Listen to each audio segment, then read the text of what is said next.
Welcome to My Therapist is Out, an open space therapy collective podcast. We are your hub for queer and trans mental health care. Each episode, we will speak with one of our therapists or collective members and chat about a mental health topic using a queer lens. And I am your host, Renae Johnson, licensed professional clinical counselor, art therapist, and founder of Open Space Therapy Collective. This week, we are chatting with therapist Kristen Crowe. Kristen is a licensed professional clinical counselor in California and is a dance movement therapist. Kristen specializes in working with couples, poly and ethical non-monogamy, and sex therapy. As we dive into today's topic, please keep in mind that this is a mental health podcast and we will talk about sensitive issues. If you would like to be informed of any trigger warnings, please read the podcast description. Welcome to My Therapist is Out, an Open Space Therapy Collective podcast. Today we are lucky enough to have Kristen with us, who is one of our therapists and clinical supervisors. And today we are talking about how to tell someone you don't have enough spoons to show up for them. I feel like you and I are on a series of you do too much and you don't have any energy left. Yeah, permanently. Yeah. I feel like I've always got like 17 too few spoons to do anything. So as we dive into this, spoon theory isn't super well known, but it's also not super out there in the ether, but maybe we should set the stage. Can you explain what spoon theory is? Sure. So I'm actually going to read this because I'm not good at memorizing the things. So spoon theory is actually originated from a chronically ill blogger named Christine Miserandino.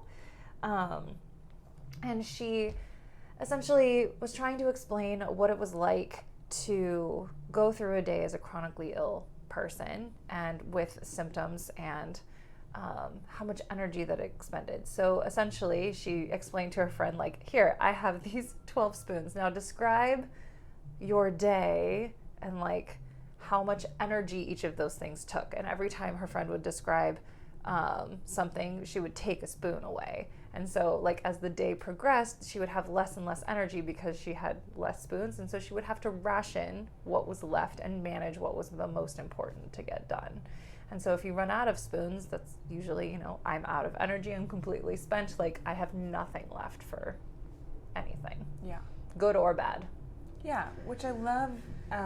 I love this idea of like you have a finite amount of energy in a day. Like we often go in and be like, okay, I want to get these 45 things done. I want to catch up with these 3 friends. I want to do, and that's just not realistic. And then we end up beating ourselves up about it.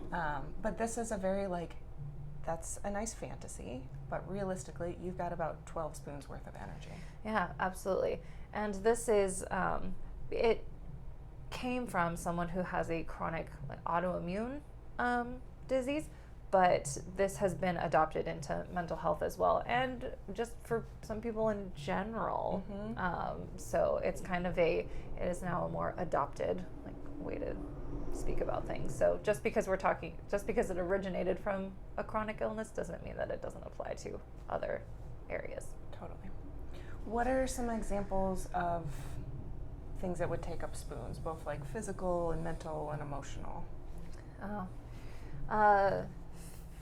Physical can be, I'll just go down the list because that's easiest for me to track, but say like your friend asks you to help them move. That is all 12. That is all 12 right there, right? As opposed to like, okay, well, I'm going to go walk the dog today. Well, I have to, if you ask me to help you move, then I still have to take care of my dog and I have to help you move. And maybe like I want to cook dinner later. So like maybe I can't help you move your couch and your bed and your dresser and your this, but I can help you with like 3 of those things, right? So physical spoons. Mental spoons, maybe you are studying for an exam and you also want to, because you have ADHD, also want to learn about 17 other things. Maybe your mental spoons all get used on studying for the exam instead of trying to learn something new. Emotional spoons could be I'll use the example of myself. I'm a hardcore introvert, and so if I have to go people with a lot of people, my spoons get depleted very quickly. Versus if like you and I are just hanging out, like that's cool. I can do that all day. But like if there are 14 more people in the room, I'm like, okay, can I go home? It's been 20 minutes. Yeah, absolutely. And that's a good point. Like different spoons will mean different things to different people. Like some people who are like super into cycling and are happy to go on a 50-mile bike ride, and they have more spoons after that. Where that is just not. I don't have enough spoons in the day to do a 50-mile bike ride. I don't have enough spoons in a month to do a 50-mile bike ride. But yeah, totally. What about like? What do you find on a normal day your spoons get eaten up by? Definitely, like, I love seeing my clients, and I love seeing like my students in my dance classes and all of that. Like that feeds me. But if I have to do a lot of like administrative tasks where I have to figure out a lot of things, or I'm in a high stress environment or a high conflict environment, that takes a lot more spoons than just like going about my normal stuff. Or no sleep. No sleep eats all the spoons. Absolutely. It like throws them in the garbage disposal and was like, fuck these. Yeah. And that's like not getting something. So you're not even doing anything, you're just not sleeping. Yeah. And so you're starting the day with 4 less spoons. Yep. So chronic high stress environments, lack of sleep, lack of good nutrition sometimes, like I haven't eaten in 12 hours, could also lead to. Yeah. Which I'm finding lately that my brain gets hungry, and like I don't feel it in my stomach as much, but my brain, or I can notice it in my brain first, and I'm kind of like spacey and harder to focus. But if I like can catch it and be like, oh, I need to go eat a meal, I'll get more energy, and so it's almost like you get a spoon back. Sure, there are definitely things that you can do to replenish your spoons. So if you're running out of spoons, it's a normal day. Let's say in a normal day. And you're eating, you're sleeping, everything's going normal, boring day, but you're still running out of spoons. Let's say it's towards the end of the day, you maybe got 2 left. What should you do to conserve that energy or notice that that's starting to happen? I feel like noticing that it's starting to happen might be different for people. Like you said, like you start to notice that you get a little bit more spacey. Some people might start to get a little more cranky or just really exhausted and they're falling asleep. And I feel like the important thing is take care of your body. If nothing is legitimately on fire, then go rest a little bit. Go snuggle on the couch for a little bit. Go read a book. Go listen to something. Go do something that feeds you. Mentally, spiritually, emotionally, physically, and then kind of go from there. Or if it's late and you're like, I got 2 things left on my to-do list, can they wait until tomorrow? And can I just go to bed? Right. The answer is always no for me, but I'm learning. But we're learning. Yeah. Yeah, I think there's always a point where it's like there might be more time or more hours in a day than you have spoons left. And so to be like, no, I actually just need to sit here and play a bad phone game or watch this TV show or sit and watch the dog run around the yard. Like, that's all you can do. Definitely. And I think it's we talk a lot about unlearning the productivity thing, but just kind of managing your energy level there. So you have spoons for tomorrow. What about if it's a normal day and something does catch on fire? Well, then you kind of run the risk of not having any spoons for the next day.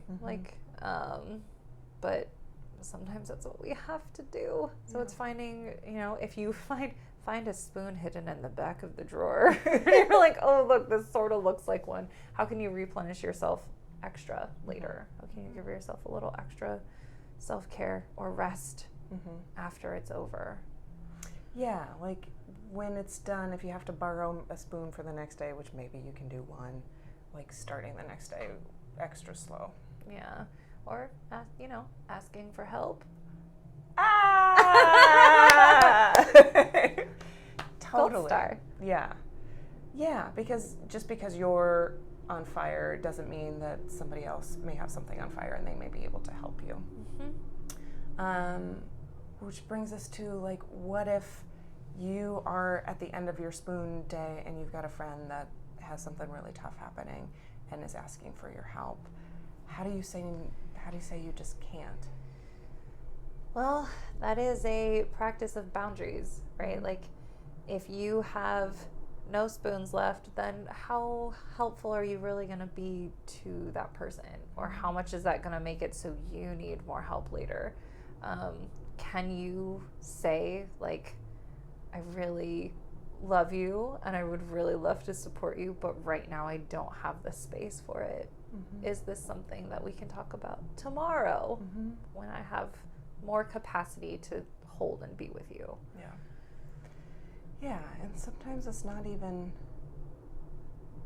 like, an option, right? Like, there's a couple months ago, I was really sick and a friend needed to chat, and I was, like, trying to muster it, and I was like, I've got nothing left. I can't show up for you right now.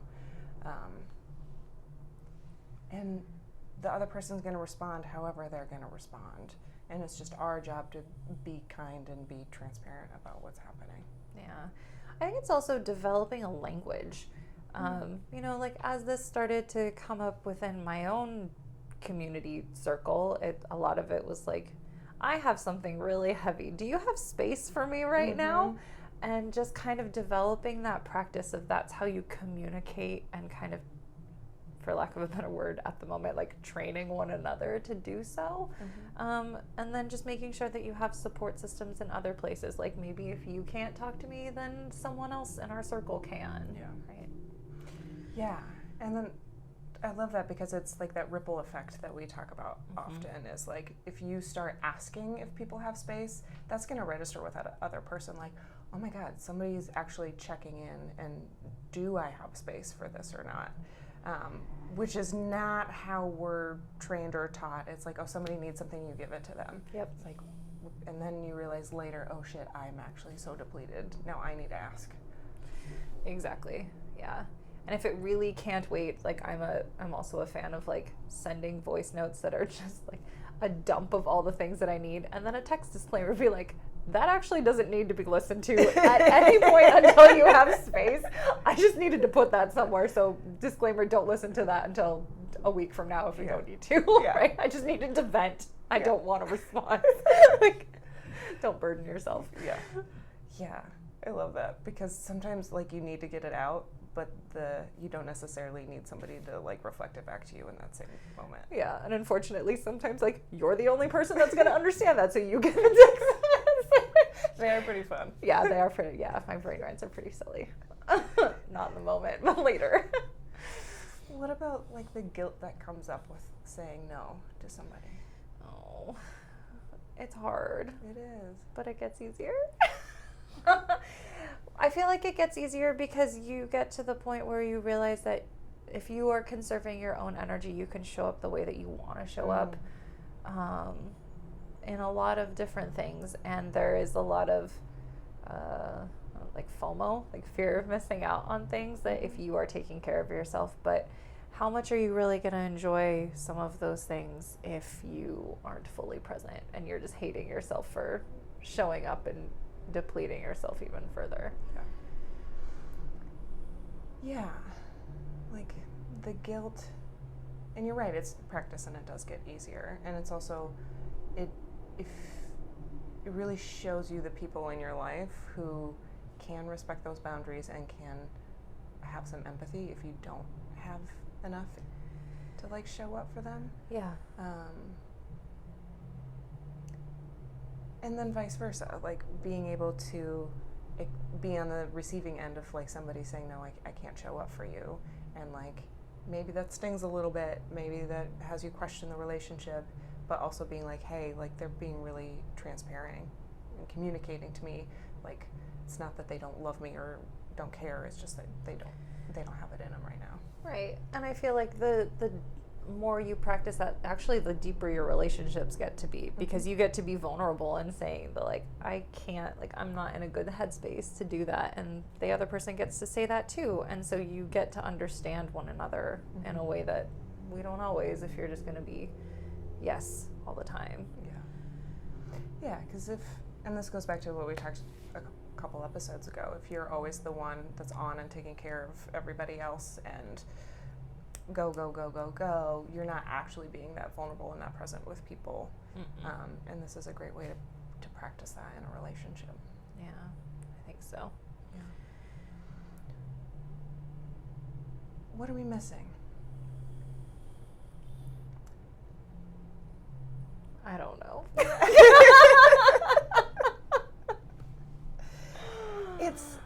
This is a real thing. Like, even, getting ready in the morning and, like, getting out the door is, as somebody who is not a morning person in any respect, like, that is a solid spoon to 2 spoons a day. Like, that I'm going into it already knowing I'm going to spend a couple. And there's a big, like, acceptance piece of, like, being a human in this that can be really tough. Yeah, definitely. I never want to admit that I'm a human. I would much rather be a robot most of the time, who can just do all the things, but we're not, right?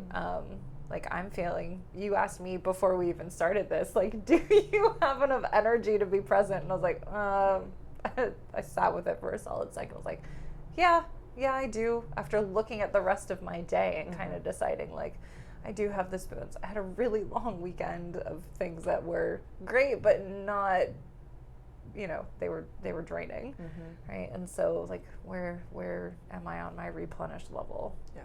So, just knowing that I will have less to give later helps practice that.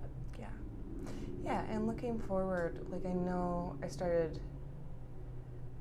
maybe a year ago, not looking at my week to come on the weekends, because that would eat up weekend spoons, and then either waiting till I'm going to bed, like in bed, last check, okay, how many spoons do I need to give tomorrow, or doing it like when I get up in the morning, because that would be like spend emotional spoons, because I'd be too busy thinking about the week ahead when I should be just like hanging out and relaxing on a weekend. Yeah. I definitely like my to-do list in the morning, because I'm like, okay, I'm awake. How many things need all the things at the moment or for today? And I'll do the, like, brain dump of, like, add to-do list at night so I can empty my brain and go to sleep. Yeah, which is helpful, because if all those things are still swirling around in your head, then you're not sleeping, and then you lost a couple spoons. Yeah. Or just didn't get any back from the day. Yeah. I think this, like, really highlights how preventative, like, some of the spoon expenditure can be. Like, we talked a little bit about, like, you might need to borrow a spoon from the next day, but also if you're at the end of the day, you're like, oh shit, I've got 3 spoons left. I can, like, gift these to my future self and do the laundry, do the grocery shopping, call that friend now that I didn't have the energy to a couple days ago. And so it's not always just like hanging on to the one little shred of spoon that's left in a day. Sometimes you do have extra.